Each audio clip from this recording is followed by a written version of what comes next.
है आजकल का जमाना का नया नया तरंग हो गई हो, मगर पहले के बात दूसर रहे। लोग जवन बारात करे चल जा तो घर के मेहरारू जवन रहली अपने अंगना में बैठ के राती का नौटंकी कर नाच ओ गीतिया के गावा एगो नई नवेली दुल्हनिया रहली और वो गीतिया के गावत है। वो अपने सैया जी के बारे में कहले हैं,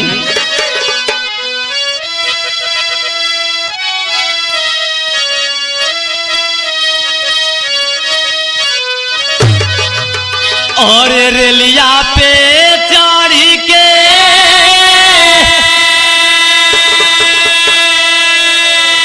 जहाजिया से उतरी पियारा मुनारे गइला ना।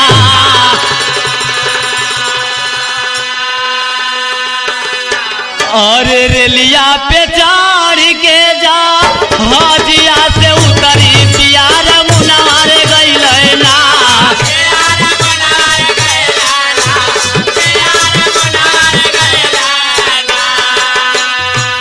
हमारे दुल्हनी के रे कारा नवाई रौरा मुनवारे गइले ना।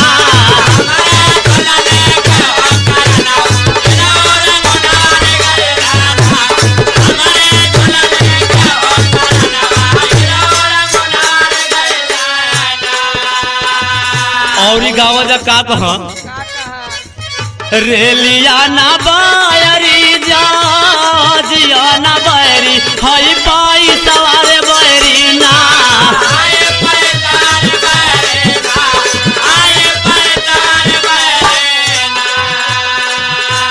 पिया के देश विदेश घुमावला सब हई पाई सवारे बैरी ना।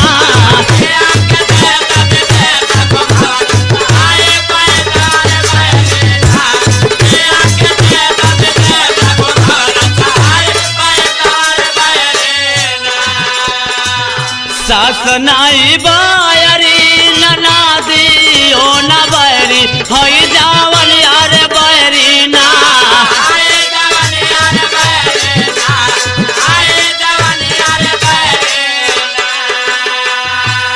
पिया के से दिया छोड़ा वाला सही जावन यार बैरी ना।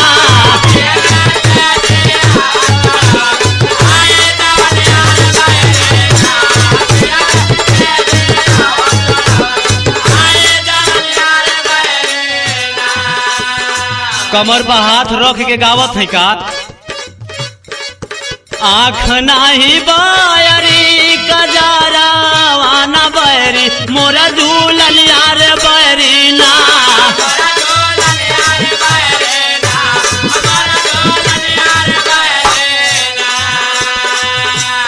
पिया के कोइले बापर सनिया मोरा झूलन यार बैरी ना।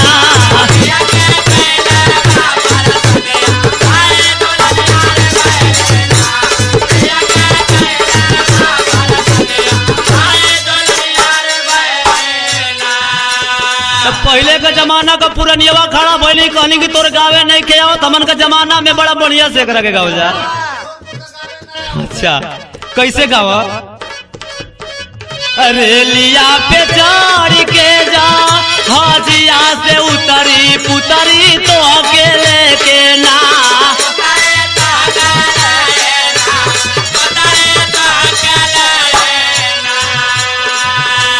छई बे भिडवा पर हो मड़ैया पुतरी तो